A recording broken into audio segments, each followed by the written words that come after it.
Est-ce que tu crois à la justice? Non, j'y crois pas à la justice. Essayer déjà de faire un état de droit, ça serait pas mal. Bon, notre société est fondée sur nul n'est censé ignorer la loi et on sait tous que c'est de la foutaise, quoi. Enfin, on n'a pas la connaissance,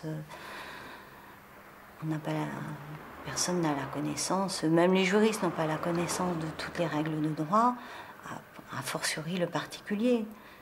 Donc, je crois que moi, c'est là-dessus. La justice, je ne sais rien, mais déjà avoir la connaissance déjà de cette règle de droit. C'est ça qui m'intéresse pour l'instant. C'est pour ça que tu viens ici? Ici, c'est ce que m'ont fait découvrir ces consultations, c'est que tout notre système repose sur un adage qui est complètement irréaliste, quoi. Irréaliste et irréel.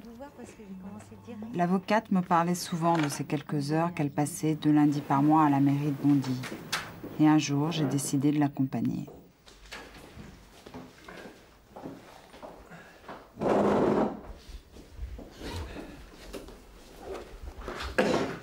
Bon, alors voilà, j'ai été victime d'une agression il y a quelque temps, là. J'ai porté plainte et je dois passer le 6 octobre. 6 octobre? 6 octobre. Alors, il y a eu un rapport du commissariat, là, n'est-ce pas? Ça, c'est oui, ça, c'est juste ça, c'est la plainte. La oui. plainte, oui. Mais ils ont établi un rapport, bien entendu. L'après-midi, ça s'est passé le matin, ça. Il m'a téléphoné, il m'a donné les coordonnées.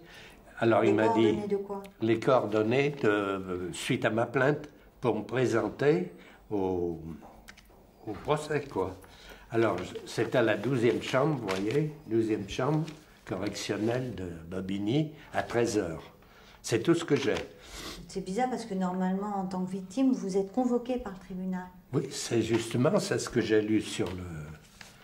Alors, moi, ce que je vous conseille de faire, oui, c'est la 12e chambre correctionnelle du tribunal de Bobigny. Voilà, oui. Donc, vous allez, donc ça veut dire tribunal de grande instance de Bobigny. Moi, oui, ce que je vous conseille d'aller faire, c'est de vérifier qu'il y a bien une audience de prévue. Ah bon, d'accord. Hein. Si vous avez l'intention de réclamer des dommages-intérêts, oui, il faudra justifier du préjudice que vous avez subi. D'accord. Donc, soit si c'est médical...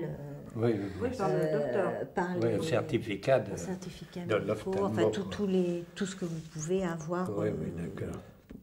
Ou alors, il faut que je contacte carrément de suite un avocat qui fait toutes les démarches, lui. Oui, ou si vous voulez. Si vous voulez prendre un avocat... Ah ben oui, je compte prendre un avocat. Alors faites vite parce que 10 octobre, c'est bientôt. Oui, ça fait un mois, à peine. Voilà, donc oui, faites vite, prenez un avocat et à ce moment-là, lui, il va se renseigner. Oui, mais ça risque quand même de coûter pas mal d'argent, non?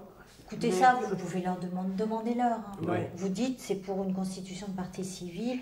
Ça va être aussi fonction du préjudice.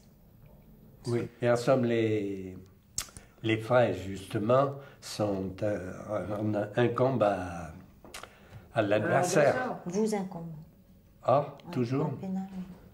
Même s'il est tenteur? Oui. Ah oui, c'est les frais pour moi. Il n'y a que les dommages et intérêts. Et s'il n'est pas solvable, en plus... S'il n'est pas solvable, ça...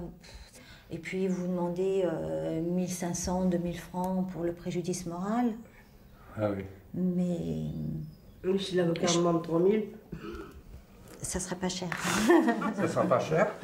Ça sera pas cher, ça? Je comptais dans 2 à 3000.